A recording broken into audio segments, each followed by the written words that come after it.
Hey y'all. Welcome back to another one of my lives, good people. I haven't seen y'all in a while, and We I ain't miss you. seen you since last year. Yes. You know that's the running joke. Let me add over here.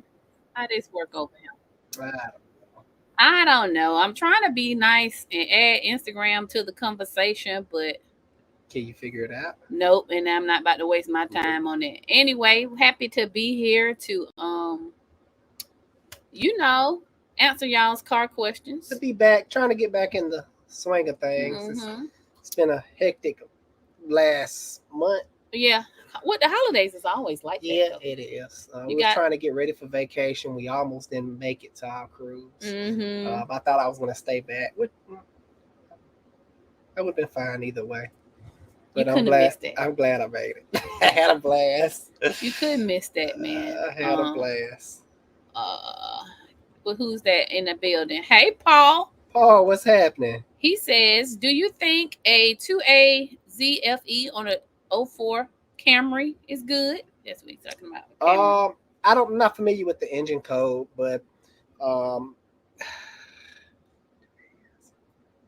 trying to think the engine code on that. It's a Toyota. Uh, they normally pretty good. I don't have no complaints. I think what's the engine code again? It's Two 2A A. ZFE. I think I've heard of that, but I forgot which particular engine it was. I think it's like the four cylinder or something. I don't know. But no, normally Toyota is pretty good. The '04, I don't think they had too many issues around the that era. I think in '07 was Toyota bad year, if I can remember Yeah, correctly. don't buy a Camry in '07. I mean '07 is gone. '07 Camry, '07 is gone. don't buy it if it's '07. So Uh, you're '04, so you're pretty good. Colonel Buckshot in Colonel the Buckshot, house. good evening, Happy New Year, all Happy that New stuff, Year. man. I feel like we should have got on New Year's Eve and told y'all that. Kevin's Mobile Automotive Repair says, "Hey, What's Alex, happening, Kevin? how you doing? I don't know who called Yeah, you. Oh, yeah, Granddaddy. granddaddy. Okay, Granddaddy, we're gonna call you back. All right, Colonel Buckshot says, I'm trying to get back into the swing of things at the shop. It ain't easy being No, greasy. it's not easy after getting back off of vacation.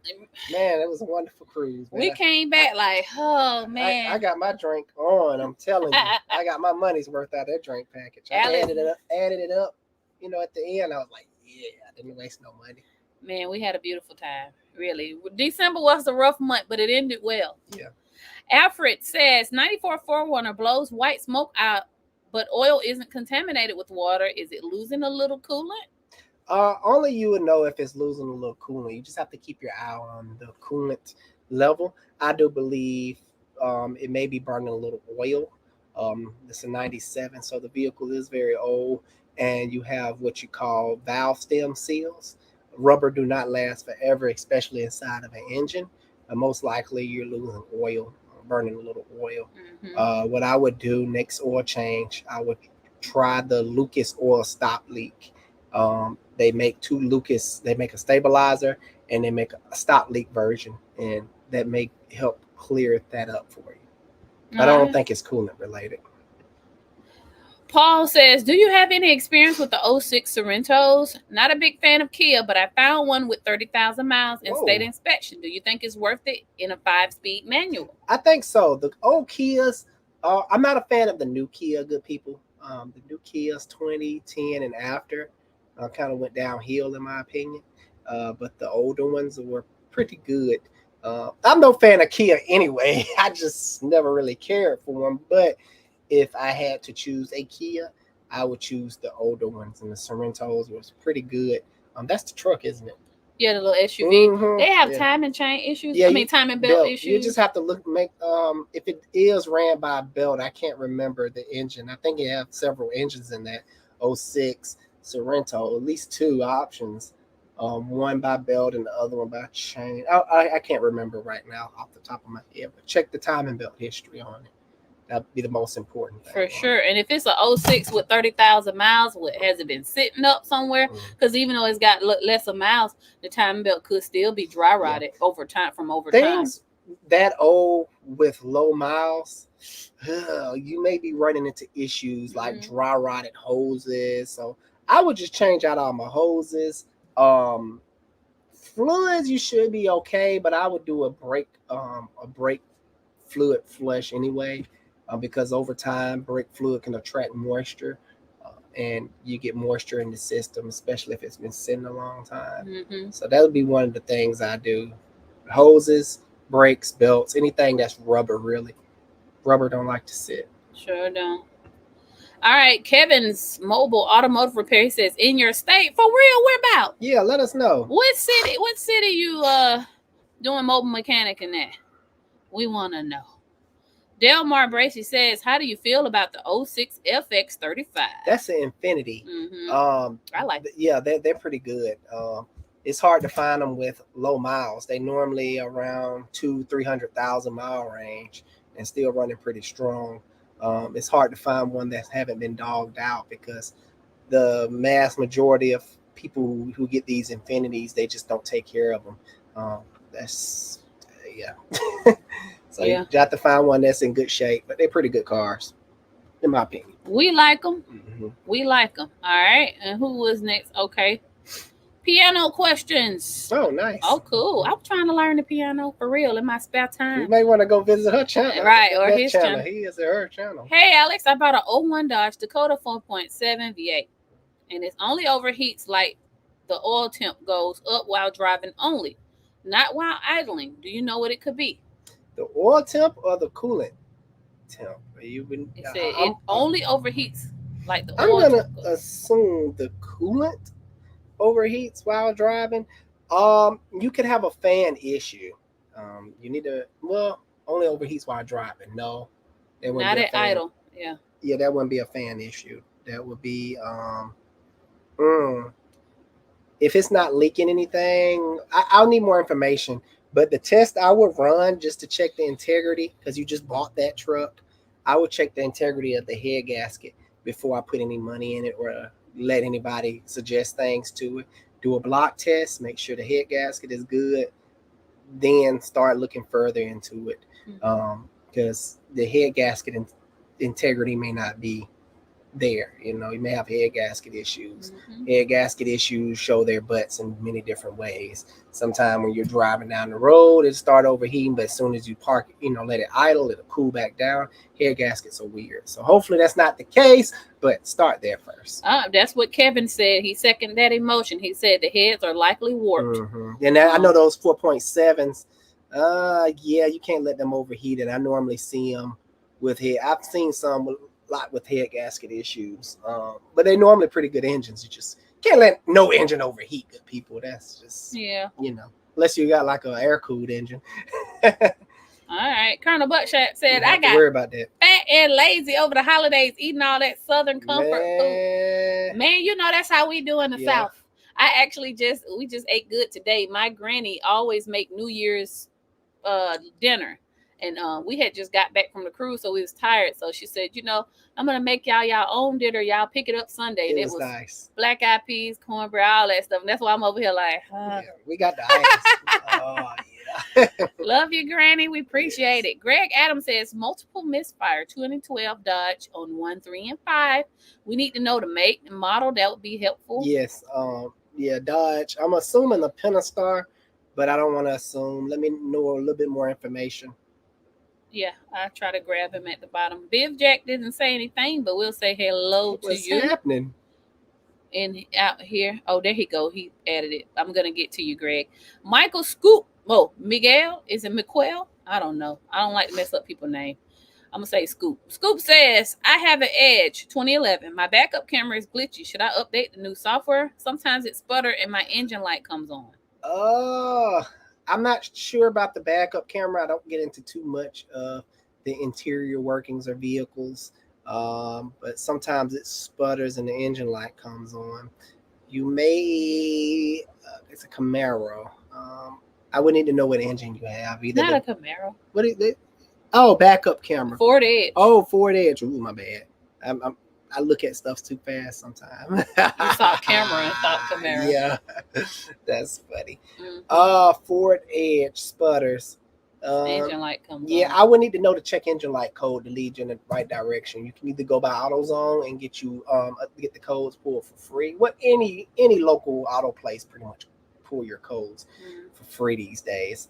Or you can do the smart thing and go on Amazon and get you like a $30-$40 scanner. In my opinion, all car owners should own their own scanner. Never know. In a junk box. That's right. So if you know the code, Scoop, put it down in the chat. Greg Adams, it's a 2012 Dodge Durango. Okay. With multiple misfires, so it's 1, 3, and 5.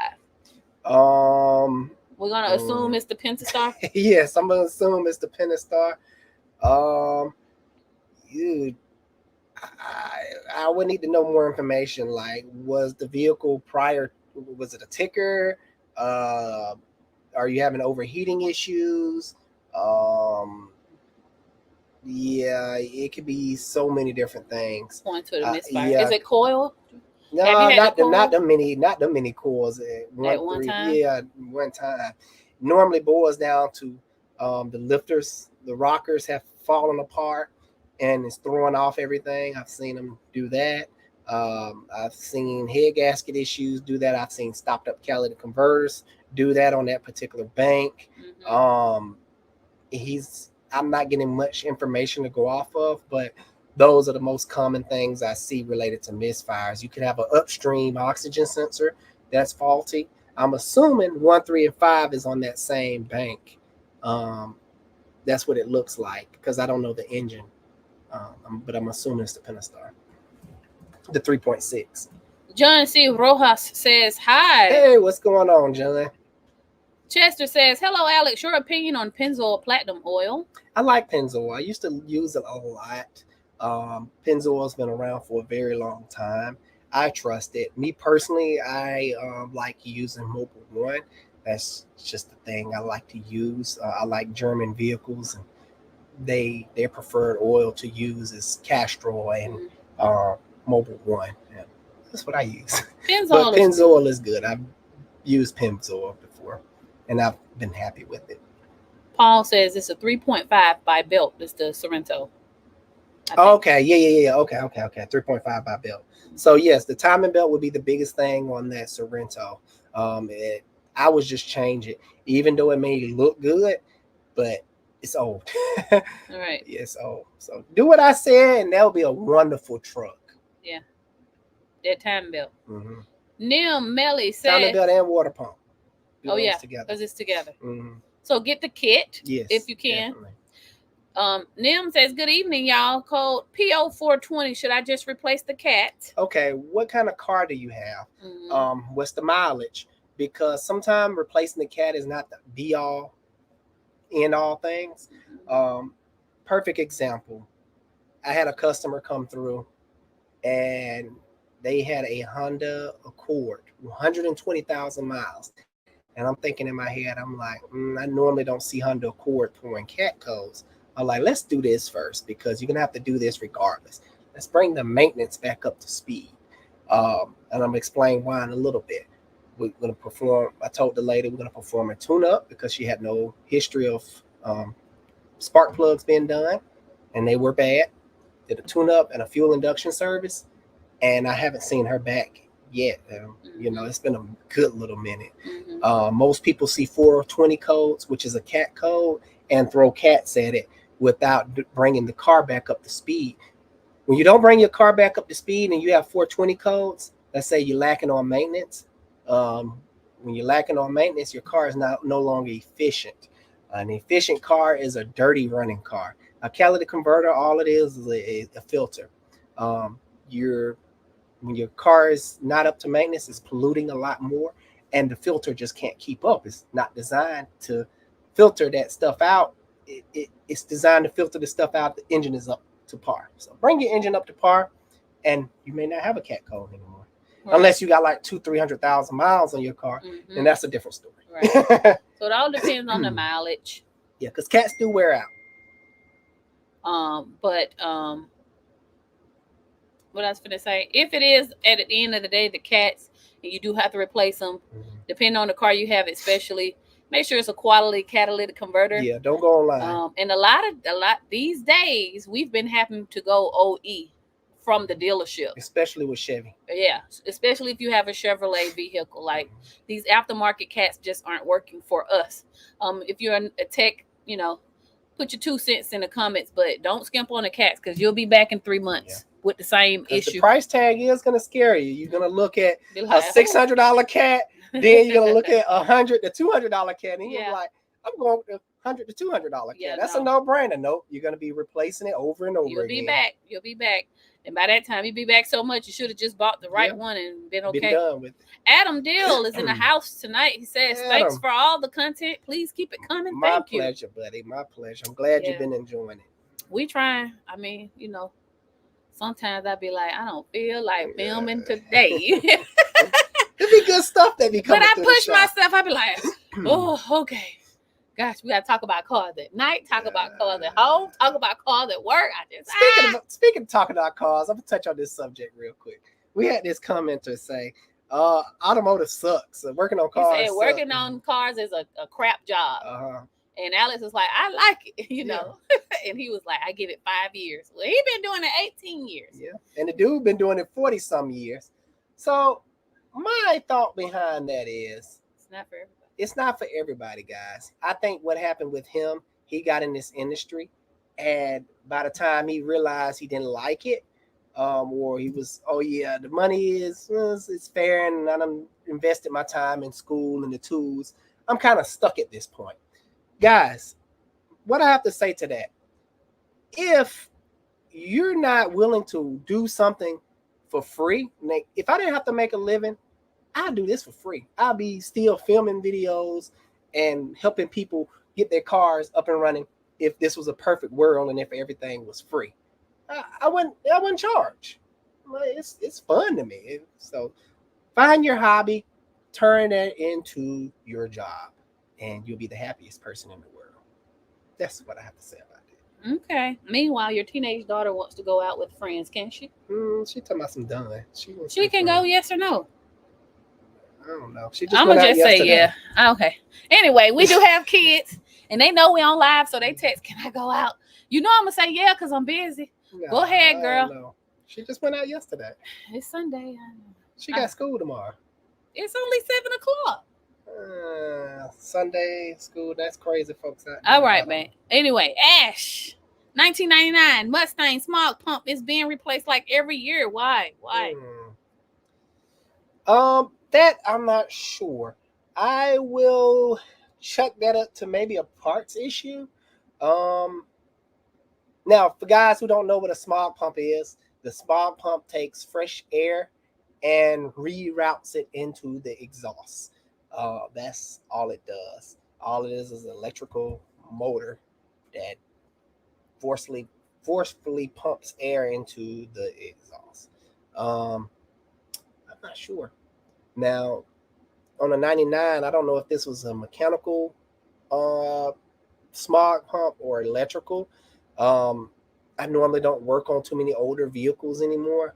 I normally work on the lot newer stuff.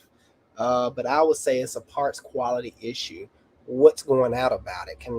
Give me some more information so I can try to help you out with this issue. Is it falling apart? Is it just not working? Is it mechanical? Is it electric? Give me some more information to work with. Kevin's Mobile Auto Repair says Norcross. Okay, you're right. You right next around the though. corner. You next though. I hope you do good work. I'm gonna look up your business and make sure. You gotta be out here doing the right thing, Kevin. We have to send some people your way. Right, absolutely. But you gotta be good. I'm gonna check up on you and see. You might get a call from Alex the car doctor.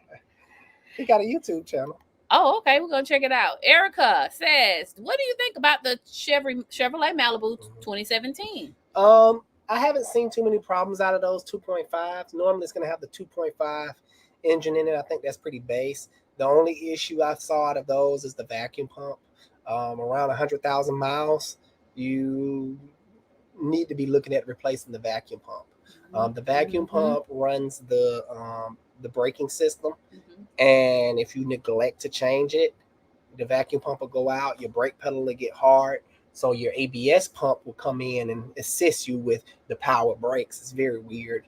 And also, it will sometimes destroy your cam because the vacuum pump is cam driven and it'll lock up and mess up stuff internally. I think I did a video about Sure those. did, and it's take a small problem into a big problem. But other than that, but that said, Malibu that we did a video on had 200,000 miles on it. So he drove that car like every day. It's a pretty decent car. Depending on what engine, I just know a lot about the 2.5 because I do vacuum pumps on them all the time. I think they have a turbocharged. That is a turbocharged version. I forget. I got so much stuff in my head. Yeah, so much stuff in my head. Yeah. But pretty decent. Yes, but Erica, maintenance is key. No matter what car you get, except if it's a Hyundai, it's gonna trip regardless. But no matter what. Hyundai. I guess that's Hyundai Kia. Yeah, it's gonna trip, burn, consume oil at a young age anyway. If you got an Altima, it's gonna burn through a transmission. Yeah, but maintenance is key if you get the Malibu. Yeah. All right. Evan, I hope I'm saying that right. How important is an O2 sensor? It is very important. Now, modern day cars have multiple O2 sensors. You have upstreams and you have downstreams. Downstreams are just quality control checkers. They check to see if the catalytic converters are doing their job. That's all they do. They're telltales. The upstreams are the most important. That is the oxygen sensor that tells the computer, like, okay, wait a minute, you're not putting out the right fuel air mixture, back it off, or you're not doing enough, add some more. So it's constantly helping the computer fine tune the fuel air ratio so the vehicle can run properly and run clean. So yeah, that's a little breakdown for you. And O2 sensors matter, okay? Yes, and I say this because myself and Shan, we do all the parts ordering. So Alex literally just turn the wrenches in the back and run the back. I run the front, and you cannot be buying Bosch O2 sensors because it's cheaper than the NGK and stuff. You gotta use the right parts, or I promise you'll be now they're expensive. Some O2 sensors are like $300 for one. So sheesh. Just get the right parts, but it is important, like Alex said. TK says, I'll call your business tomorrow to discuss my vehicle. You know what? Great. You'll be talking to me tomorrow because I'm running the front. So just give me a buzz and we can get you hooked up or whatever you need. So I have to work tomorrow. The front. I don't like working the front, but I'm a little bougie now. You know, I graduated. I'm a marketing specialist, social media content. And my wife said I don't take care of her. Who, me? Yeah. I be working for free. He don't do me right, man. I do you right. $12,000 cruises. Man, why you gotta put my business out there in the street, man? Nah, he's straight. Joshua Rick says, howdy. What's going on, Joshua? What's going on? Mr. I love Ricks. That's right. Piano question says, sweet, thank you for your help. I do a block test. Yes. What's the second one? Block test. If that pans out, I'm thinking thermostat maybe. It's not flowing properly. No, because thermostat is going to run hot regardless of driving or idling. You could possibly have broken water pump fins because as the engine speeds up, the water pump will move faster, flowing more water through the system, because as the engine revs and speeds up and gets load on it, the hotter it gets. So the water pump needs to work harder to propel the water through the system to keep it cool. And when it sits at idle, the water pump don't have to work as hard and just kind of like flow nice and slow. And if you have broken fins, it'll do that. And if the broken fins is just going to run hot when it's at higher RPMs, and if the engine is under load. So block test, check the fins on the water pump, or just replace the water pump if you don't have no history of doing so. It's always a good idea. Hopefully that helps you. Paul says, I have an 04 Avalon with 200,000 miles. It has codes for a misfire on cylinder 2 and cylinder 5.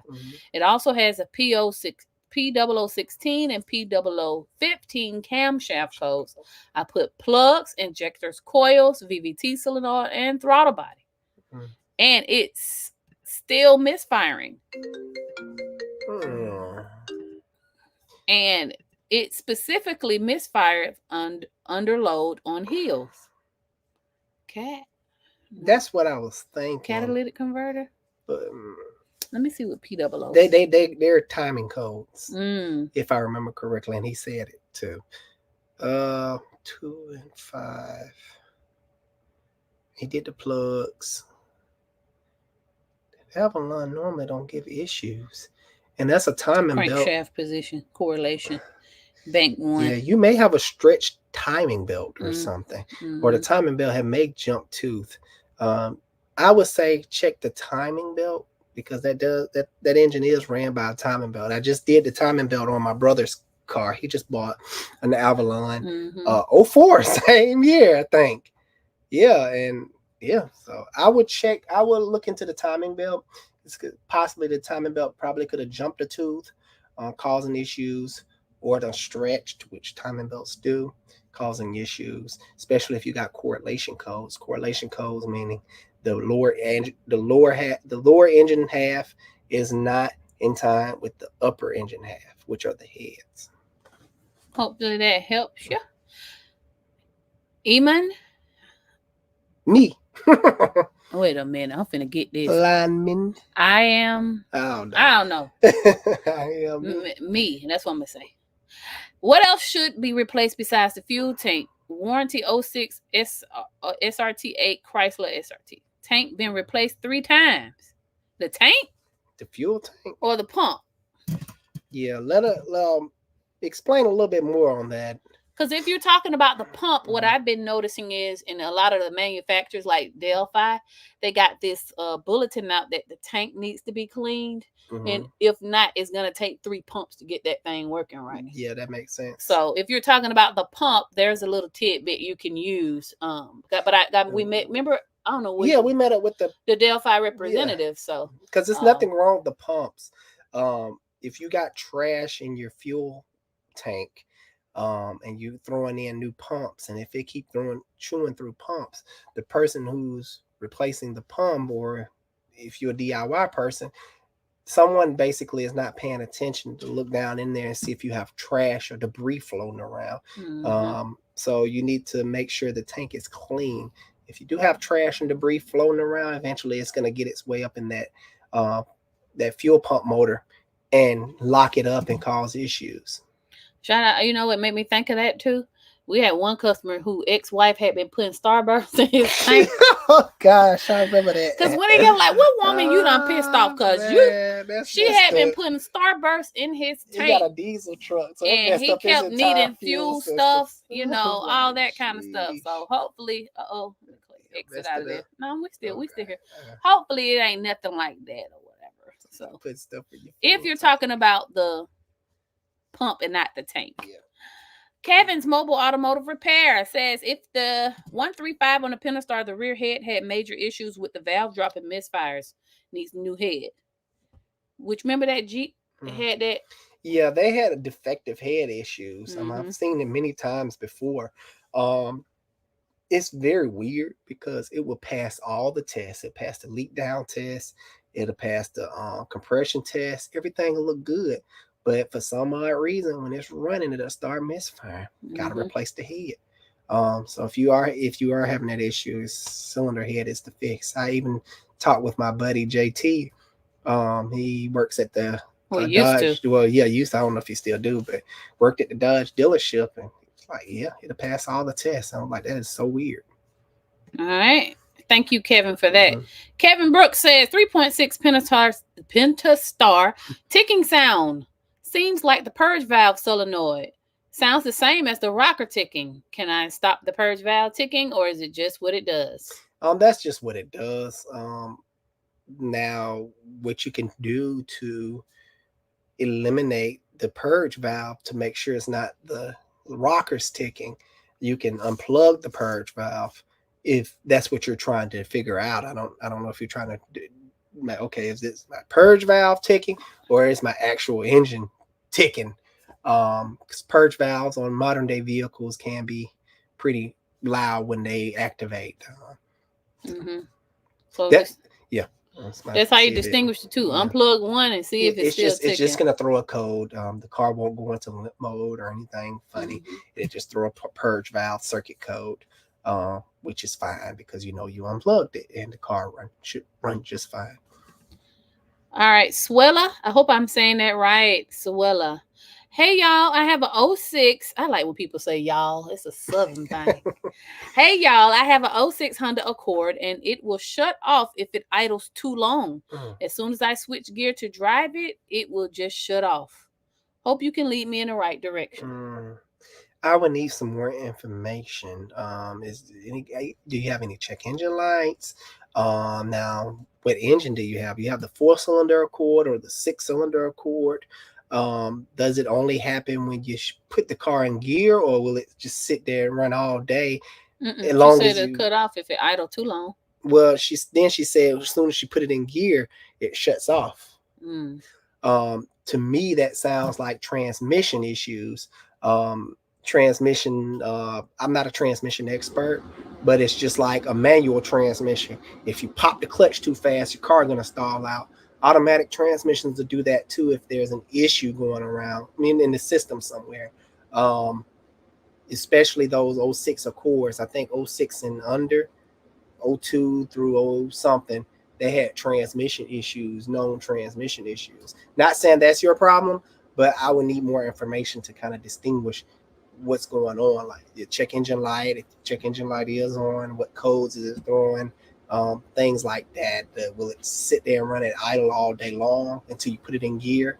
If you put it in gear and the engine stalls, that pretty much is a transmission issue. Mm-hmm. All right, DeAndre says, I've been a mechanic for a long time, but never done big jobs like engine removals or trans removals. What encouraged words do you have? Well, I'm just adding stuff. You have for me. I just started on a timing chain on a Nissan hardbody. Ooh, nice. Oh, sweet. I had a Nissan hardbody once. Yeah, we did. We had, man, people went crazy over that car. Sold it. That truck. Just take your time, do your research on whatever job you're working on, watch videos. It's a lot of things on YouTube these days to kind of guide you in the right direction. Get you a system where your boats go. If you have to write you a cardboard draw out and stick your boats in, or let's say I always train my guys if they're doing something big, let's say a transmission. I will tell them get the new transmission that we're getting ready to put in, and every bolt you take out, put it in the new transmission as a placeholder. Because sometimes when you're dealing with big jobs, you're dealing with different size bolts. So you may have a long bolt here, a short bolt there. And if you put them in the wrong spot, you can damage things. So take your time, get yourself a system, be organized, be clean. The reason you want to be clean is because if you drop something, you're going to be able to find it pretty good. Yeah, that's it. And what a time to be alive. You got YouTube University. Okay. Yes, so if you get stuck on something, back in the day, you just stuck. Yeah. But now you have all these forums and you have videos and really, like he was saying earlier, you have the like to do this kind of work. If it's in you, you can do it. If it's in you and you enjoy doing this kind of work, you'll be able to do that stuff no problem. If it's your passion. Yeah. And the more you do it, the more you're going to be acclimated to doing it. Okay. Good luck to you. And always do good work. Yes, all right. Always tell the truth. Integrity wins in this industry. Make it a job well done every time. Joshua Rick says it's a 5.9 is a 5.9 Dodge Magnum engine reliable. Man, that's like that engine is the bomb. I rarely worked on those engines throughout my entire years of being a mechanic. And when I got in the industry, that's all I was seeing. Is these engines. The only thing I've literally done on these engines is like preventive maintenance type stuff, like tune-ups.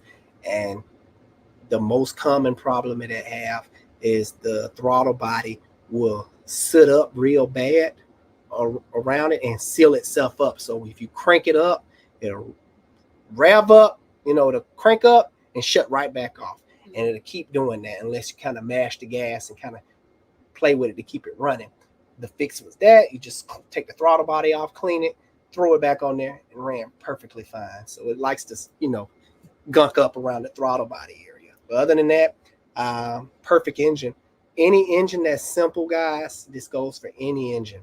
This is why LS engines are winning, because they're overhead valve engines. The overhead valve design engine is you have less moving parts that can go wrong versus an overhead cam engine. You have this big long timing chain, cams up top. It's just a lot can go wrong with multiple moving parts versus you go simple. Simplicity wins. So is that that old Dodge Durango we swapped the engine? Was that a 5.9? What was that? No, that was a 4. No, that was the little small brother, the 5.2. So it's 2 versions. I think it's 2 versions of this engine. I think the V10 is kind of in the same era. They had a V10 Magnum as well. Then the 2500. So this thing. So it's 3 versions. It's the 5.2, the 5.9. And whatever the V10 liter was. They were good. Yes, very, very good engines. All right, cool. I like them. Kevin says, that's what purge valves do, cycle and make noise. Yep. Mm-hmm. I like it, Kevin. We appreciate you. We always love mechanics in the chat. You getting hot? Yeah. We in here cooking. Alex got the heat on today. It says, Soulfly React says, how much would a 5.7 Charger Pursuit rear differential replacement cost? I'm not in charge of the prices anymore. Well, I was gonna say when we do these lives, I have to run that stuff through a software. So I don't have that in front of me tonight. But if you call me tomorrow, I could definitely get you a quote for that. I'm trying to see, do I have our phone number on here? That's our address. Just if you can Google my phone, Alex the Car Doctor, I'll be answering the phones tomorrow. You can Google Alex the Car Doctor, all my information will pop up. Yeah, for sure. And I give you that. But when we're doing this, I'm only clicking y'all's comments. I don't have the labor guide in front of me to help you with that. So now I'm not the cheapest. The cheapest. We're fair. Yes. And with not being the cheapest, you get quality work. Absolutely. I just did this Durango. I actually did a video on it. Oh my gosh, they mangled that lady car. 27 Durango. Don't give it our way. We're going to release the video tomorrow. Y'all got to come and watch. Come watch the video tomorrow. I was like, what is this? And I told her at the end, I was like, this person cost you a lot more money that you didn't have to spend. Correct. Right? She was like, yeah, I know. For all our Facebook family, and I hope that the Instagram family will be on here tonight, but it's too complicated to add them to this conversation. But we put a lot of long form videos over on YouTube, so if you haven't went over there, make sure you go over there and subscribe. A lot more content on YouTube, way more than we put on any other platform. YouTube is our baby. Yeah, that's the bread and butter over there. He says, Kevin Brooks says, thanks, just makes me second guess the sound. I feel it coming from the purge valve. Okay, long as you know where it's coming from and you're comfortable with it, it's fine. Can you get some stethoscopes? Yeah, every car doctor should have a pair of stethoscopes. Make things easier so you can hear exactly where it's coming from. What's that saying? King 36 says 2.5 Chevrolet Malibu transmission overheated and cooler lines fixed leak and change transmission fluid. Sometimes move 5 to 10 feet on a cold start, but the engine just revs and can no longer move. Could be low on transmission fluid, huh? Low on transmission fluid, or you having transmission failure. Like I said, I'm no transmission expert, so I couldn't really guide you there, buddy. Check the fluid level. Sometimes that's a sealed transmission, so it's a particular way you have to check it. You know what? They just doing too much. These manufacturers are doing too much. Yeah, it's a sealed unit. Well, it could be low on fluid, but then you don't want to overfill it. So I would just dump it in there anyway. If it start moving, or if it don't, after and 2-3 quarters, the transmission shot. Pretty much. Exactly. Gene in the house. What's up, Gene? Gene, my guy, what's happening? ATL, that's where we from, baby. Yeah. I like it. Say good Sunday fun day with the car doctors. Much love from Atlanta. Yes, sir. We love it. Born and raised Grady. If you went from Grady, we don't know you're shady. If you weren't born at Grady, no, Grady shady. And don't give me nothing, right? Don't give me none of that. I've been living here 15 years. If you weren't born at Grady, I don't want to hear nothing. Okay. Grady, baby. Gotta be from Atlanta. Grady, baby, Grady High School. That's right. That's right. Mike C81 told King you need a transmission. I think that's what we right. And he didn't want to hear that. Anything but that, King. I hear you, baby.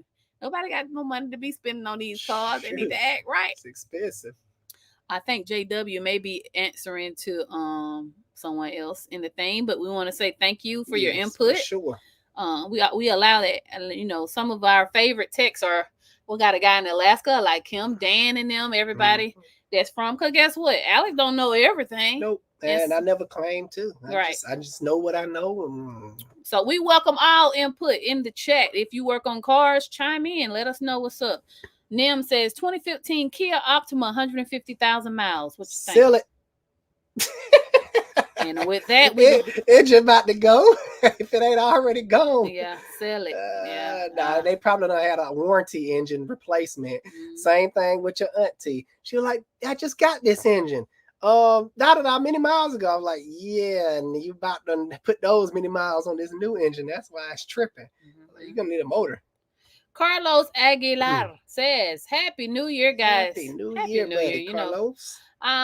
I would say, you know what, the new year is a sentimental time for me because it's like we finishing up last year and a lot of people didn't come with us, you know? Yeah. And then we heading into the new year and we don't know what we walking into. All you got to do is just keep your head up and have the faith. I don't really like New Year's for that reason right there. But I'm here. All right. And y'all here. And we all here together. So that's something to be thankful for. Anyway, he says, I am in the process of replacing collapsed lifters. 08 Escalade. First time.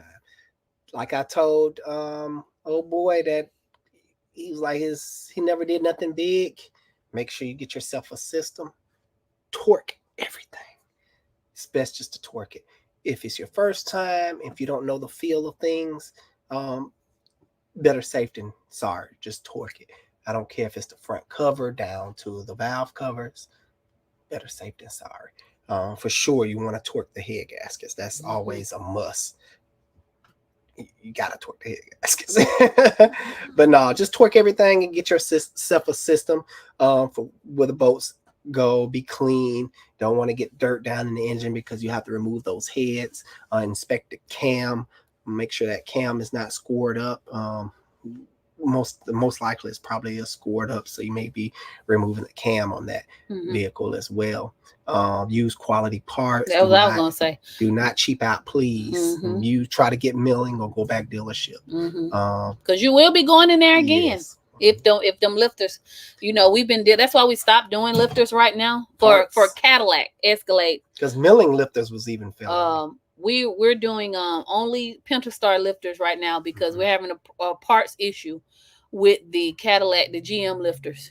And like we had to do the last Cadillac we touched. Oh my gosh, like them lifters just kept collapsing as soon as you put them in. And so shout out to Roy because he ain't been back. So that means I'm gonna call Roy tomorrow. Yeah, we gotta check on him. Because that means his Cadillac is running, but it gave us so much hell, and it's like, you know what? Let's step back and reevaluate. Yes, it's good money, but it's not worth the headache if you got to do the job 2 or 3 times, So and sometimes I can't do the job every time.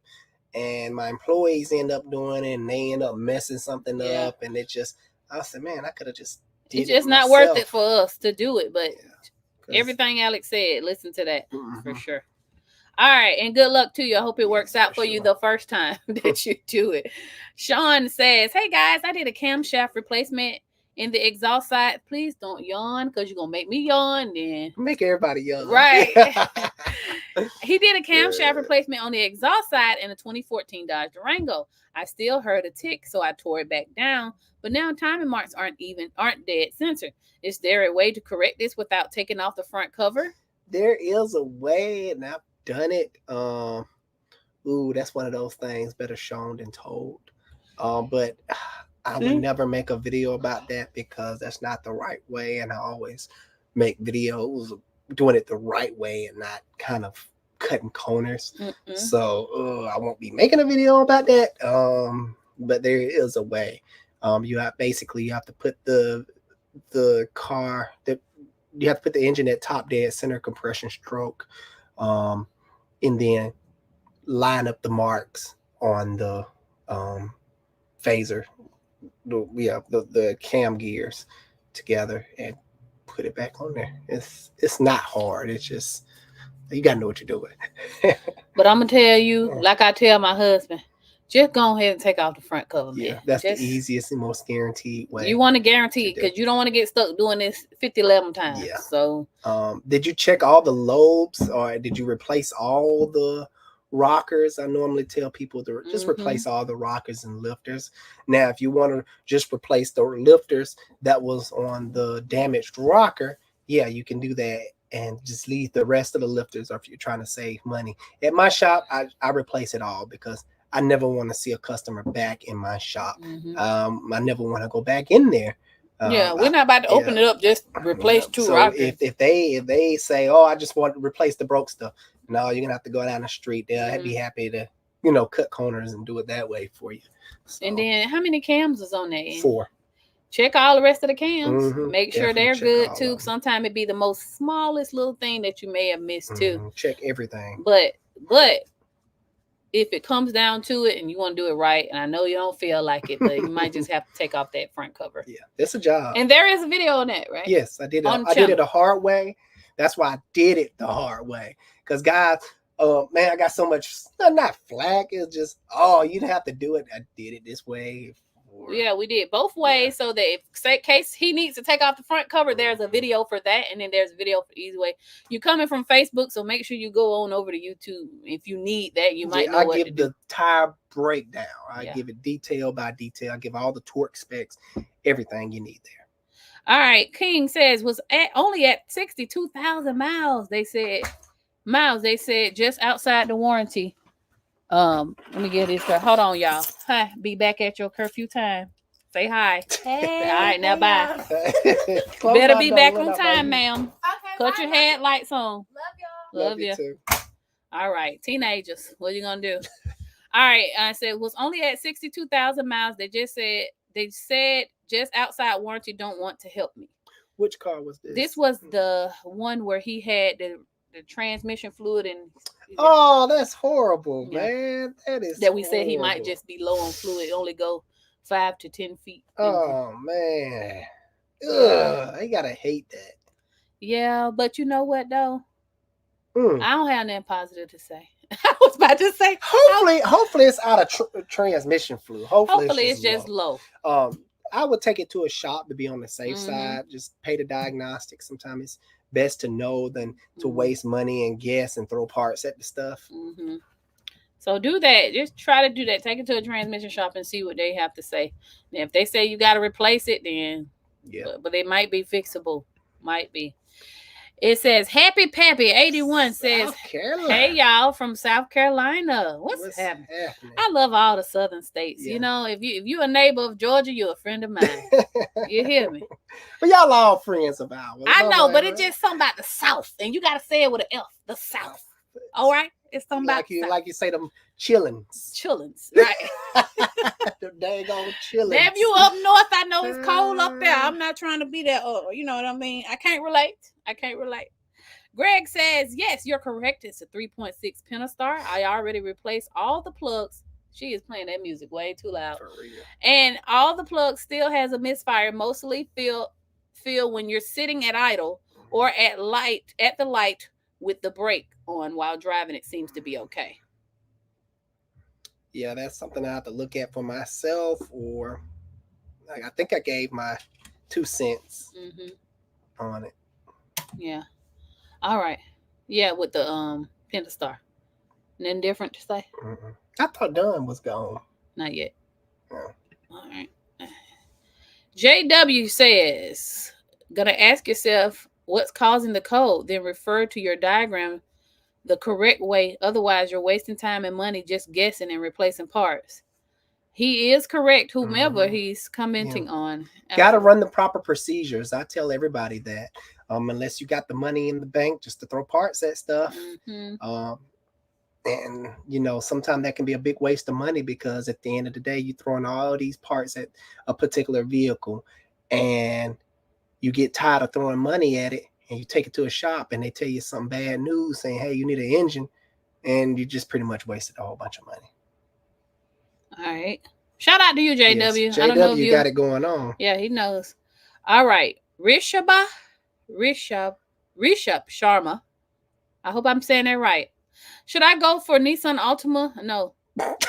Honda Civic 09? Yes. Both are at 200,000 km, around 10K. The Civic is the best go. Yeah, I don't even need to finish reading that, honey. Get yourself a transmission in that Altima. Get you a Honda, Mr. Sharma. Oh, them kilometers. That's low miles. That's like 100 and that's like 100,000 miles. Still Honda. Yes, still Honda. Honda is your friend. And Toyota is its kin. But you know what? I feel like people, they always say, what's the top cars? And everybody always say Honda and Toyota, but y'all forget about Subaru. Yeah. Subaru got it really going on. Yeah, they good. They got high scores. I'm about to buy my daughter a Subaru if she do right. Miles says, yo, Alex, Happy New Year. Guess what? I added the Lucas to my fuel and my P0303 went away. Yes. Never came back. Amen, brother. That's what I'm talking about. See what I'm saying? I remember talking to him. I was like, just add the Lucas and try. Now, listen, we don't always advocate for mechanic in a bottle, but them Lucas products, they be on point. They got something in them. I'm telling you. Car crack.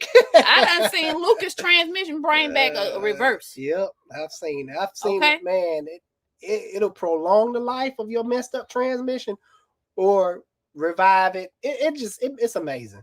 Yeah, so, sometimes this stuff works. Sometimes it don't. Sometimes no, and we get a lot of flack from other mechanics. Oh, you have to, hey, folks ain't got no money. Yeah. Okay. So if a little bottle, $20 bottle will help them until they can get better situation, I say go for it. I know how it is. See, them other people who saying that they got the golden spoon in their mouth the whole life. And they got money. I don't have much money. Yeah. I be broke, y'all. You gotta learn how to shuck and jive a little bit. Yeah, man. So I can relate to the people that don't have much coins in their pocket because I've been there. Yeah. I be there often sometimes. Yeah. It depends. Life be happening for real. But I'm glad that worked out for you, Miles. For sure. And welcome back to the live. Good to see everybody. I'm seeing a lot of new faces tonight, though. I like that. Said that the last Grove says, I have an idle problem on my 95 Cutlass Sierra.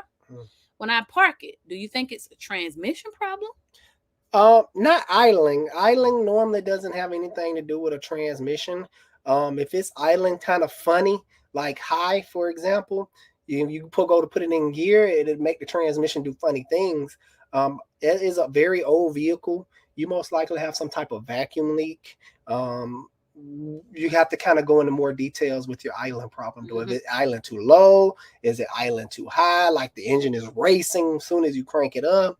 If it is racing when you crank it up, you're gonna have to take it to a shop and let them do a smoke test to see if there's any vacuum leaks. If it's idling too low, you may have a problem with the idle air control valve. You may have a problem with the mass airflow sensor. I don't know too much about the Sierra. I think it's got the 3800 in that particular one. I don't work on a lot of the older vehicles, especially that old. I haven't seen one in a long time, so I kind of forget how the engine is set up. Once I see it, everything will come back to me, of course, because I do know about them, and I've worked on many of them. But you don't see it often, you lose it pretty much. It's in here somewhere. You don't use it, you lose it. But start with those things. Yeah. See what they're talking about. Bob Eugene says 2000 Chevrolet Silverado 5.3 just used occasionally when doing work around the house. Frequently have to crank it 4 to 5 times before it starts, but runs flawlessly. Any ideas? Like in the morning, like I'm assuming once it started, it's fine. You may have a fuel delivery problem. If you don't have no check engine lights, once it starts all day, it'll crank up every time after that. But if it seems like it sits for a couple of hours, you go out there and crank it, it just hesitates. Then when it finally do crank up, it'll run fine. The GM fuel pumps has never been strong in my opinion, especially around that era. I will run a fuel compression check on it to make sure the fuel pump is at its proper PSI. That would be the first thing to do to check the fuel pump integrity, and also change out the fuel filter. If you haven't changed it out in a while, you definitely need one. Start there. Let's see what it do for you. Charlie Jones says, what do you think about the 2021 Tundra? Too new, but it's a Tundra. That is Toyota's golden truck. They got a good track record right now. I haven't heard anything bad about the Tundra. I don't hear too many bad things about Toyota in general. The only time I see the new Toyota Tundras is when they come through for fuel draining. That's the only time I see newer vehicles. And the last Tundra I seen was Very nice. I think it was I think the newer Tundras are going the V6 twin turbo. I think your engine is the V6 twin turbo. The only thing I got to say about any turbo vehicle, good people, you have to maintain them. If you have a turbo vehicle, you cannot be using cheap quality oil. You have to use the good stuff. You have to use high quality oil. These quick lube places will mess up your vehicle. So you need to take it to a reputable place to change your oil. You take it back to the dealership, because if anything go wrong, they will like, oh yeah, we have record. We last people that touched. And this goes for anybody, good people. If you like going to quick lube places and that's the only place, let that be the only place you take your car to. Don't be like, oh, let me jump from quick lube to quick lube, because you let many people touch your car. And if a problem arises, you don't know who did it. Which one, yeah. Yeah, I'm like, oh, dang, I've taken my place to 5 different places. Who did this? Right, and you can't blame nobody. Versus if, like, hey, I got a track record of years dealing with y'all. Y'all going to replace this engine if y'all messed it up. Or y'all going to replace this broken part of, using low quality oil. It shouldn't be like this. Right.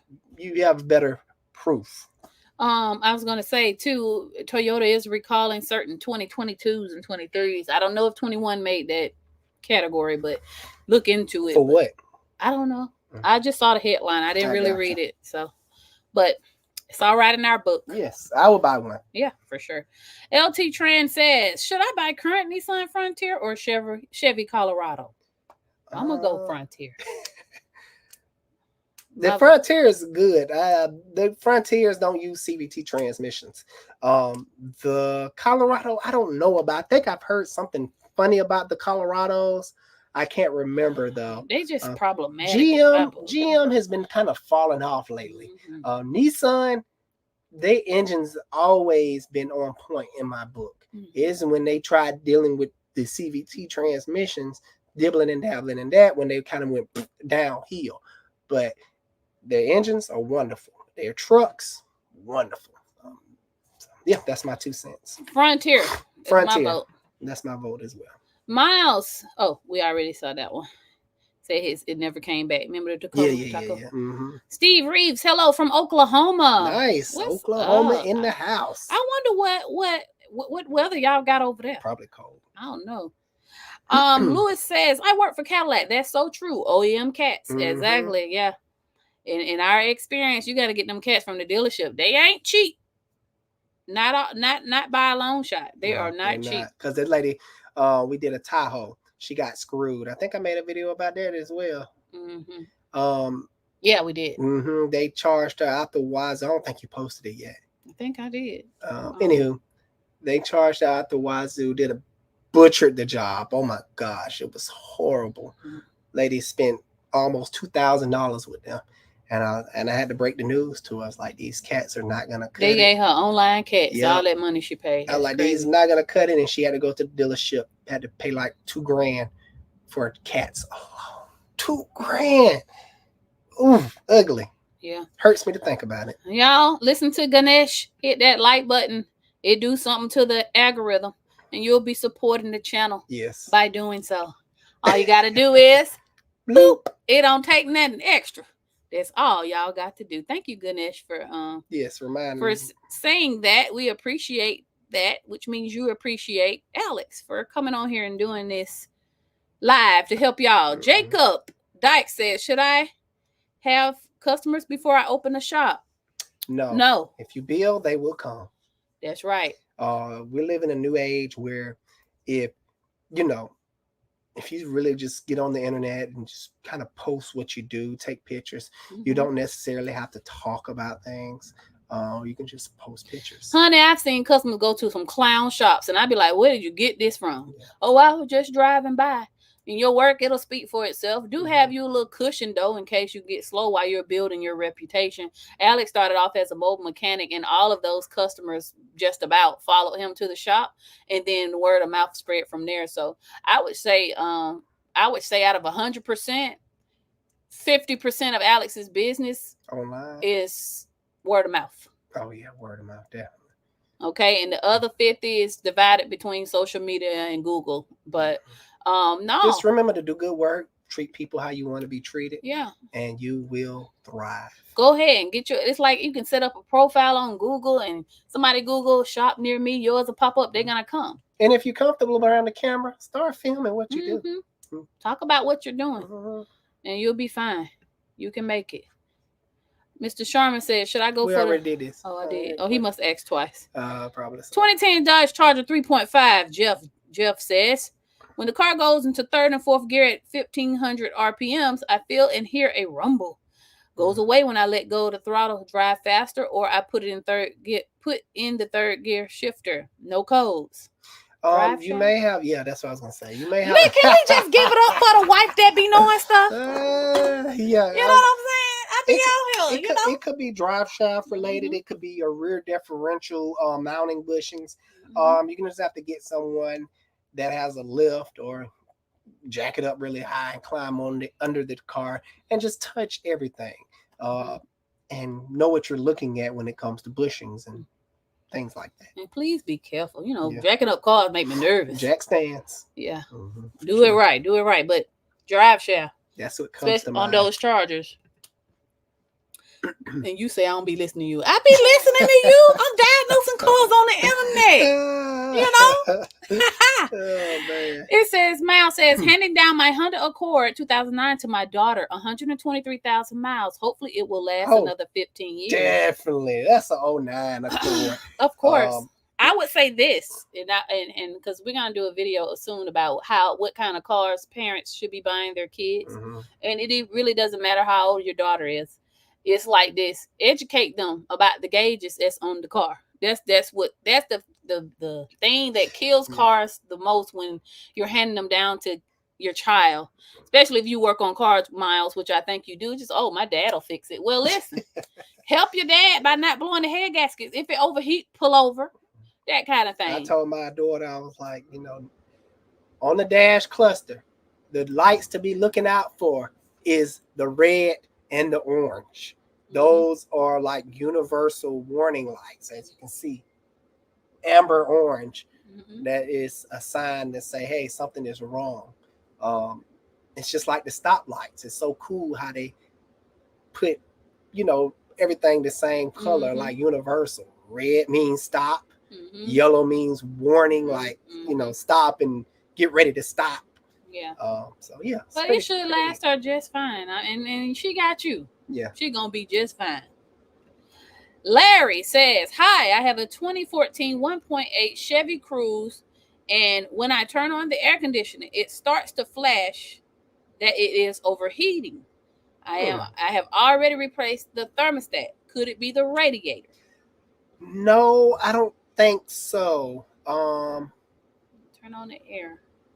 It starts flashing. Have he bubbled is the air pocket could be in the unless someone worked on it last. I don't know. Say he already replaced the thermostat. Okay, did you? Yeah, he could, like you said, could be air pockets. But he was having that problem beforehand. What I'm saying is I'm winning tonight. Want to make sure it's bled.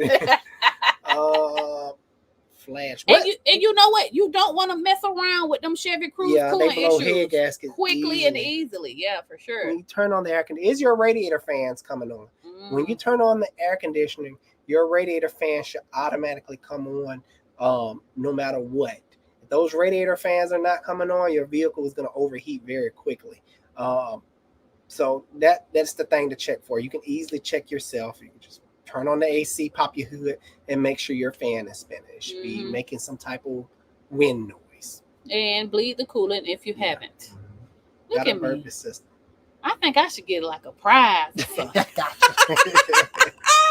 Gotcha. Happy Pappy 81 says, I've worked on my own vehicles for years and I'm pretty comfortable with fixing most stuff, but I'm still scared to death of any internal engine work. Any advice on getting over that fear? Let's see. Just jump in. Like I always tell people, if you listen to everybody else saying, the pool is cold, you're going to psych yourself out of it. The best thing to do is just jump in the water. Same with how the vehicle goes. If you've been working on vehicles a long time, you have the knowledge and you probably have yourself a system in place, cleanliness, organization, It's all key things to when working inside an engine. If you're really worried about if you're really worried about messing up something, buy you a little beater. I was gonna say that. Yeah. Start getting core engines. You can buy core engines, or somebody may give you a core engine. Go around to your local shops and like, hey, can I give you $50? Or can what do you want? They may just give you an engine, a bad engine. Practice, just tear stuff apart. Film yourself doing it. That way you can watch yourself like, I could have did this better. Or another reason you want to film yourself, like, dang, I forgot where this go. Let me look back at the film and see where this went. Right. So that helps. That's great advice. I was gonna say that. Get you some stuff and just start tearing it up and see if you can put it back together. You learn by doing it, repetition. The more you do it, the more comfortable you can do. But you from South Carolina, man. This man in the South can do anything. You can do it. Definitely. Good luck to you. And we come back next live and let us know if you've been practicing. JW says snaps at the camshaft end on the Malibu. That's right, JW. All the time. That JW be on. You know some stuff. You know some stuff. I like it. Shakira says haircut. Who? I don't know. You? No. We been gave up on that. I'm just not slick down tonight. I'm not cutting my hair. I get a shape up. I know. I used to beg Alex to get haircuts, but I just find my hair is down to my back. Yeah, you just keep it in the bun. Yeah, I keep it up. Steve says, just watched your vid. Thumbs up. We thank you, man. It's jumping over there on YouTube. We're growing pretty fast. Faster these days, and at 50K we're gonna do a giveaway, but I don't know because Facebook got almost 70K followers, so I feel like I'd be doing a disservice if I think the giveaway just gonna be for everybody. So as soon as we hit 50K, y'all make sure y'all be attending the lives. We got some goodies we're gonna give away. It ain't gonna be nothing cheap and rink-a-dink. I don't play that. It's gonna be something good that you can use, that y'all need, so make sure y'all get in. Thank you for the thumbs up and watching, Steve. All right, so we're gonna call him PL. Says, hey, I work on a head gasket on my Dodge Dart 2013, and the RPM is only going to 4,000, but I think it's the map sensor, or is that vehicle limited to that? If you're at park and trying to rev it up, it's going to have some type of limiter on it, just so you can't just sit there and redline your vehicle. So that may be normal if the vehicle's in park, especially if you're not throwing any codes or anything like that. So maybe a normal thing. Yeah, and it's a Dart. Shout out to you though if you did the head gasket on that. That's a pretty good job on that car. We love it. Miss Regina says, what do you think about those Nissan Sentra transmissions tripping? Man, it's common. That's what they do. Garbage. Unfortunately, that is very common. Also too, if you were to bring me your Nissan Sentra to replace the transmission, first of all, I could only get it from the dealership, but now no dealership on this side of the Mason-Dixon line will sell transmission to a local shop. It's horrible. You have to go to the dealership to get it done. They designed a product that will fail and basically force people to go back to them to get it fixed. And they don't want to. The reason they don't want to sell to local shops is because of the warranty issue. So if you bring your Nissan to me, we install your remanufactured transmission and it goes out and we have to do it again, they would have to send us another one and pay us to do it again. So I guess it's so bad of a problem that it's just not feasible for them to allow outside shops to put it on. Because they know they're selling crap. So that ought to let you know how bad the situation is. So that is very common. That's why we try to stay away from the Nissan lineup with that CVT transmission. I don't sell them. I made a mistake and bought one because I did not know that they put the Nissan CVT, the same Nissan CVT transmission that's found in the Altimas is also found in the Jeep Compass CVT. That's why they're so horrible.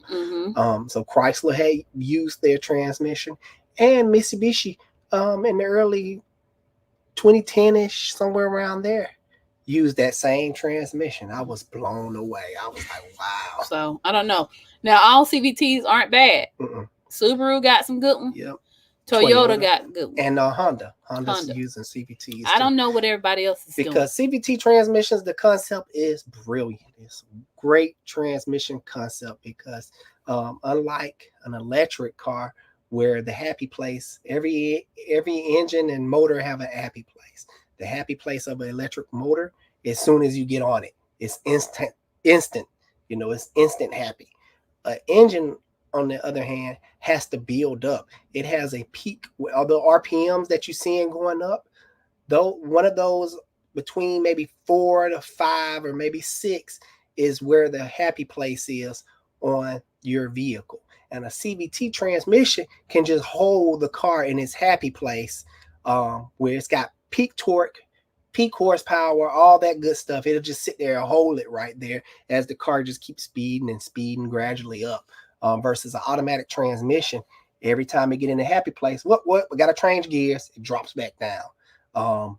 That's why I like diesels. Diesels happy place is like real low RPMs. It's more torquey and pulley and like the pool stuff. And good fuel economy. So yeah, on cars. Stay away, Miss Regina. Yeah, I'm sorry. I kind of just did. You sure did. Went left. Okay, yeah, I learned something though. Because no, seriously, you'll have a buyer out there. Oh, I'm not gonna get a CVT. I'm gonna avoid it. Let me go get a Mitsubishi Outlander. Well, guess what? It's the same thing. Or let me get a Jeep. It's the same thing. So. Rick says, yo, Car Doctor fam, what's going on? Just checking in. Haven't been on you guys live in a while. Just thought I'd check in and wave and send them my way as well. Jonesboro. Oh, nice. Okay. Are you a mobile mechanic? Remind me. Yeah. Because we're trying to actually build some people can't get their car to the shop, and some people just want to do mobile, have a mobile mechanic come out. But I only want to refer reputable folks, So I don't want to refer no one that's gonna stand people up or mess their car up. Let me know. Trevor Washington. Trevor, I hope I said that right. How hard is it to replace a 07 Hyundai Santa Fe V6 engine for a first timer? If you don't have the right equipment, it's gonna be pretty hard. You're gonna need an engine hoist. You're gonna need a good flat surface to roll that engine hoist around. You're gonna have you guys have been saying this all night. Good organization skills, good clean environment to work in. You can do it. It can definitely be done, but those things that I just named will make your life so much easier. Or if you're blessed with a forklift, you can just bloop, right out. I remember my days working at UPS. We had a forklift and we just snatch engines out with the forklift. Awesome. Good times, man. Good times. Adam says, I forgot to let y'all know that I'm watching from Long Beach, Mississippi, Gulf Coast. I love the unity between y'all. Keep it up. It works, America. Thanks again. Absolutely. My pleasure. I told y'all, this is my boo. This is my life partner. We're going to be together forever. Be on here old and gray, still trying to give y'all car advice. It's going to be virtual reality then. We're going to be in the virtual place then. I guess. Driving Review says, can a mom and pop mechanic shop diagnose and fix Honda airbag light codes? Yes. With the right tools, you can do anything. Yeah. Now, with some airbag codes, you have to replace the whole module because, say, for instance, that car was in an accident. Once that airbag module blow that airbag, you have to replace the whole module. But on a normal basis, you're going to be dealing with like clock springs and seatbelt buckles that has malfunction throwing that airbag light, or airbag, the presence sensor in the seat. Basically, it reads weight. Now dealing with that, it can get kind of complicated because you will need a calibrated weight thing and the right computer to set that back up if you had to replace it. Right. So that's just a little insight. Yeah, just ask the mom and pop shop if they got the equipment to do so. Yeah. Now some of them gonna lie. I'm like, oh yeah, we got it. And they'll take your car in and remove the bulb and you'll never know it's fixed. Yeah. So you got to be careful because some of these places are really shady. They'll charge you premium prices and tape up over your bulb where you would never know, and I would never know unless I go in with my computer and scan it and be like, wait a minute, it's a code in the system, why the light ain't on? And I go to looking at stuff and it's taped up or the bulb has been took out. We buy a lot of cars that way, and I'm like, man. So yeah, we've seen that a lot. People are victim to that all the time. Jerome in the house says, I'm a young technician. I learned a lot from your videos, and I also have a 07 Hyundai Accent. Now let's make sure I say Hyundai and not Honda. Oh. 1.6 with the original engine. I changed the oil every 5,000 miles. Never ran low on oil.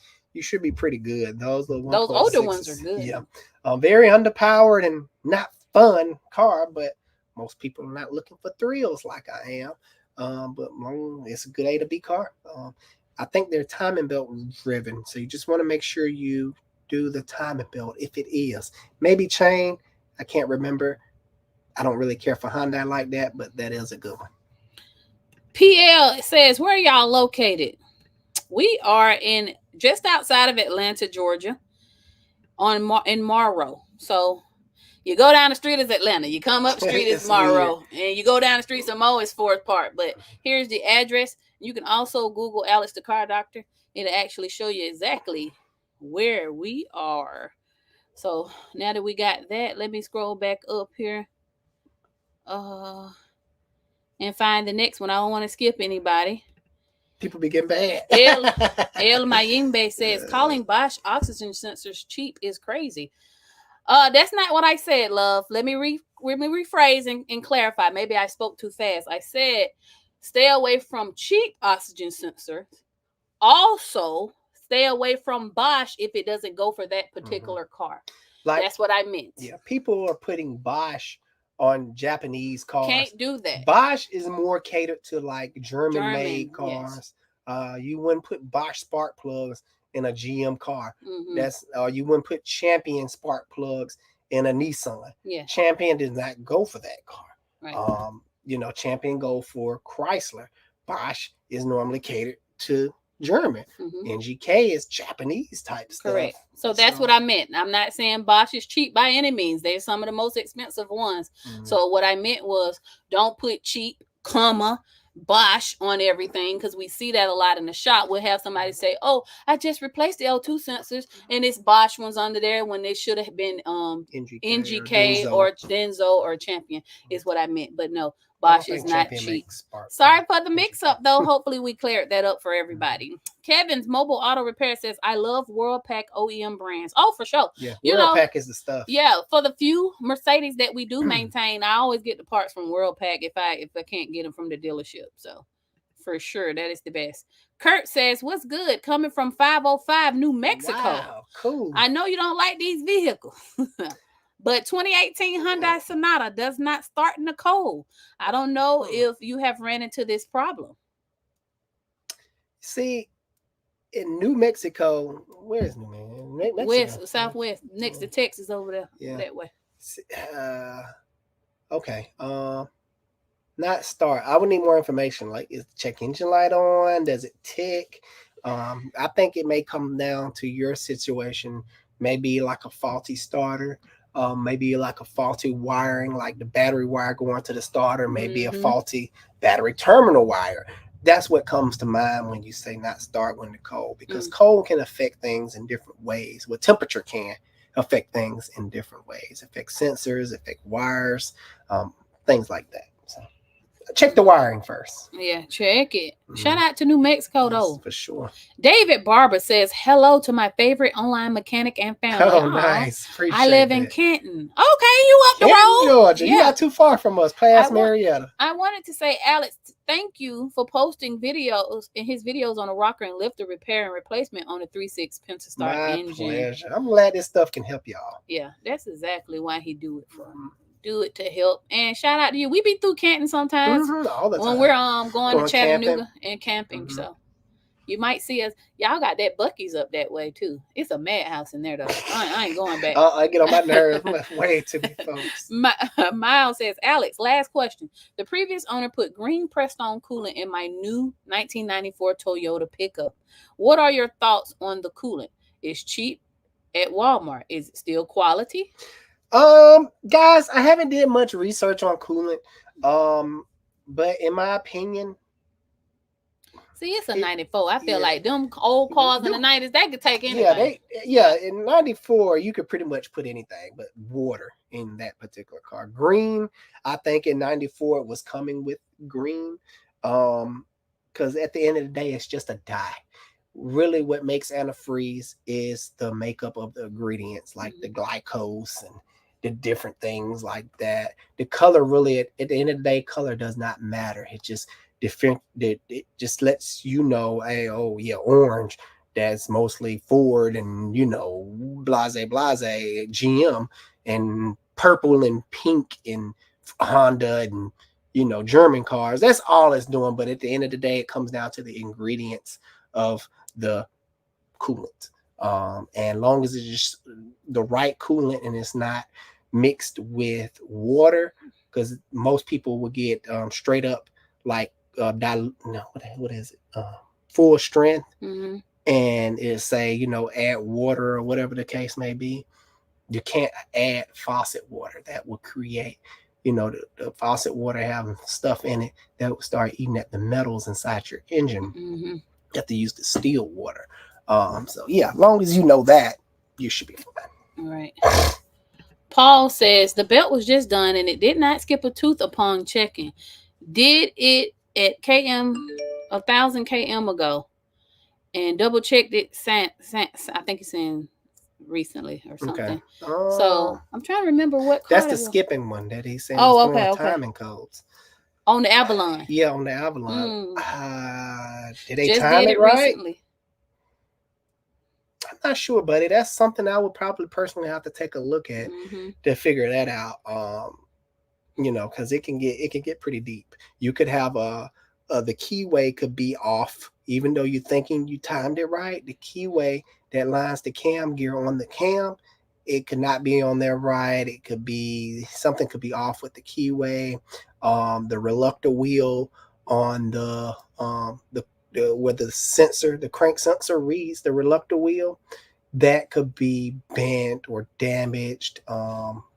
It could be debris on the magnet pickup. A lot kind of goes into this now. If I don't have no simple answer for you. Yeah, it can get pretty deep.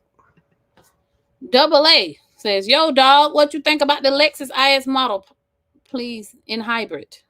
I'm not too much a big fan of hybrid, but I haven't seen any issues. I don't like hybrid personally because I know in the back of my mind, if I owned a hybrid, I'm going to have to replace batteries one day because I'm a practical guy. I like buying cars for the long run. Now, if you're buying this car for the short period of time, maybe 5-10 years, you golden.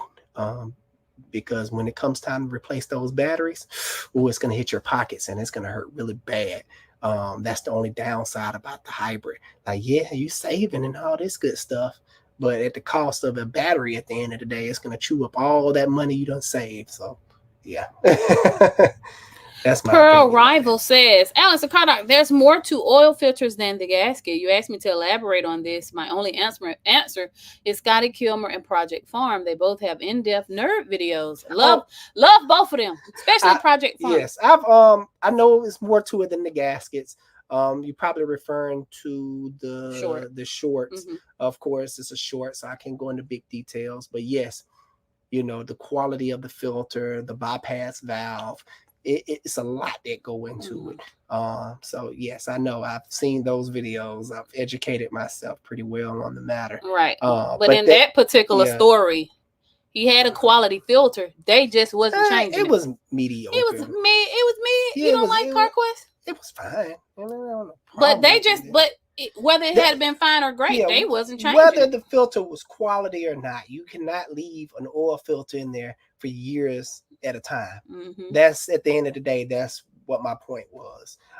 It's just not designed for that.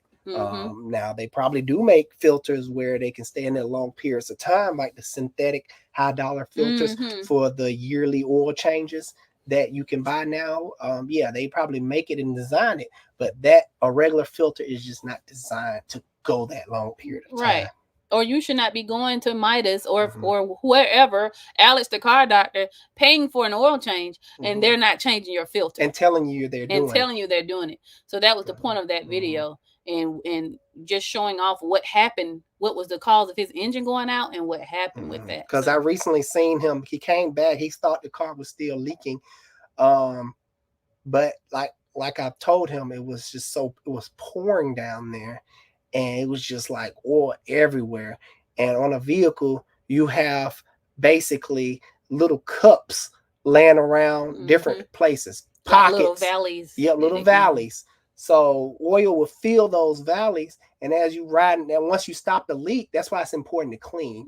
But at this particular video, when I did the video on it, I didn't find it necessary to clean because he needed an engine, and he's probably still seeping other fluids. It was pointless at that time. But he came back because he thought it was still kind of leaking a little bit. He was like, "Yeah, you fixed it. It's so much better, but I'm still seeing little spots on the ground." And I pulled the dipstick. It was still at the same spot. Of course, the truck still sounded terrible. And, he's really happy. Well, oh, yeah, thank you. You bought me a lot of time, But yes, but great point, and thank you for that. Yeah. And shout out to Scotty Kill. I know a lot of people don't like Scotty, but hey, man, what you gonna do? He here to stay. Hey, that man been in the industry. Yeah, before Alex was born. So, he can make whatever video he want. It don't matter if it's clickbait. You gonna watch it. And Project Farms, I love that dude. Yeah. That is one of my favorite ones. He breaks it down. He sends off the oil analysis. I love that guy. He rigs up his own little test jigs, and it's wonderful, man. Yeah. Shout out to Project Farms. I've been watching him way before I even had a channel. He's one of my favorites. But yes, y'all listen to Pearl Rival. Don't be going up in there trying to get the cheapest oil filter. Filters matter. Okay, just like anything else. Thank you for that input, though. We appreciate it. For sure. J.M. Garcia says, if I'm going to buy a used car from a dealer, but I'm not a great mechanic, what simple suggestions would you have for me to check the car before deciding to buy? Made a video on that. It's one of my older videos, so I will try to I got you. Let's go. I got you. Number one, y'all ready? Let me just go ahead and answer the question. Okay, you ready? Yeah, go. And you chime in. First of all, let them crank the car when it's cold, not when it's hot. Good point, man. That's the best because all right, you want to get in there, you want to open that cooler reservoir, and you want to look in that coolant. Okay, make sure ain't no glitter up in there, because if glitter in there, they done put some blue devil in there. And you can see if it smokes, knock. The car is gonna run at its worst when it's cold. When you heat that sucker up, it's gonna run purr like a kitten, don't smoke, nothing.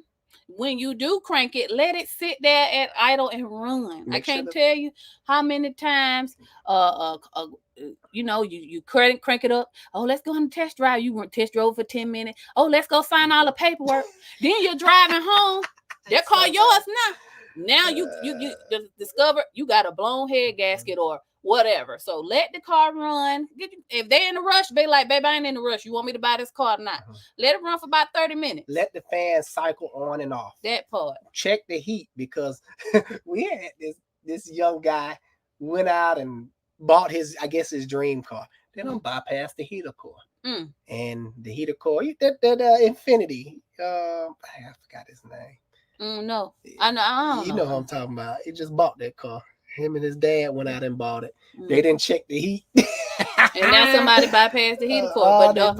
But those two things are telltale. We can't tell you how many times. Like if you see white ash, that means there was block sealing. That's right. Something like that. That's blue devil. That's number one. Or blue ash. Not white ash around the cooling area.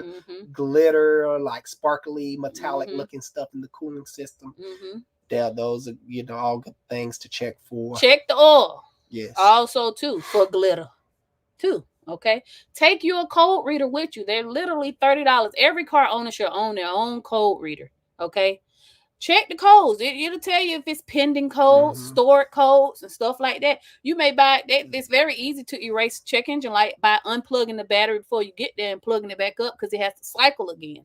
So you can be on the way for that. If you plug the code reader up and it's ain't nothing, no systems ready, that means somebody done unplugged something. That's the IM monitors for you. For those who don't know, you go into the IM monitors and everything should be okay.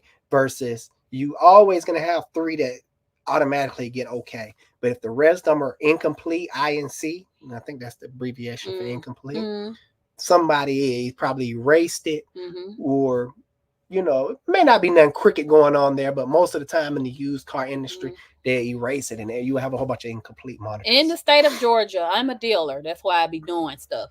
You have to have emissions. In order for me to get emissions, the IM monitors have to be ready so that I can pass. If you get to a car and the IM monitors are not ready, that means either the battery went dead. Just beware of that kind of stuff. Okay. Also, too, I know you may not want to do this, but it'll save you heartache and pain. Get on the ground and look under the car. Make sure it's not rusted. Don't buy a rust bucket. You'll be in a world of trouble. Cause baby, they out here scamming. They got a young lady. She had paid so sad $5,000 for a nice Honda. It was beautiful. But she couldn't get rid of some coal. Alex put in there. I'm talking about it's rusted from the back to the front. Corroded. Yeah. The lady was sitting there crying because I had to tell her car was structurally unsafe to drive. Correct. So it was it hurted my feelings. I was like, man. Did I leave out anything? Probably did, but check all the windows. Like, it just depends. Now listen. Don't be going up in there with $2,300 trying to, not saying, you know what I'm saying? Sometimes you be like, okay, I got $2,500. Everything better be working. Listen. You're going to have some. But if you're going to spend a pretty penny, and two, if you're not mechanically inclined, I don't know if there's a local mobile mechanic that you can set an appointment to meet you there. Alex used to do that. I used to do that all the time. So hopefully those little tidbits helped you. There is a longer form video on our on our YouTube channel. You just have to scroll all the way down. Yeah, you just got to scroll down, but it's on there. It's one of my older videos, maybe about a year or two ago. Hopefully that helped you. Yeah. Okay. I'm helping you too. Yes. You didn't remember. I don't shut myself off. I done had that food. Yeah. Gage's Pup says you're my favorite YouTube couple. I appreciate that. That mean a lot. You so sweet. I appreciate that, really. David Barber says I was able to repair my wife's car using the videos you post on how to replace lifters and rockers. Mine awesome. Needed that and 2 cams, plus replace the oil cooler to the all aluminum. Wow, that's what I'm talking about. All right, David. Yes, that car bulletproof now. Yeah. You're gonna be riding deep. I love it. Thank you, David. That's really what Alex do it to help save people money. And save you some money if you can. Suella says 4-cylinder check engine light on. But code reads, I don't know. 0. It's no codes. Okay. And this was because this is for the Honda. That was it. The one she put it in gear and it just shut off. Yeah, I believe so. 4-cylinder. Yeah, no codes. And just stalls out of nowhere. You could potentially have a broken intake duct. Those little plastic rubber boots. And when you put it in gear, the engine could rock and cause a big vacuum leak. And the mass airflow sensor, it won't be reading properly and the vehicle stalls. I see a lot of those older Hondas with the little intake boot be all ripped up and taped up or just completely disintegrated. And when you put it in gear, the engine rocks, creating a big vacuum hole.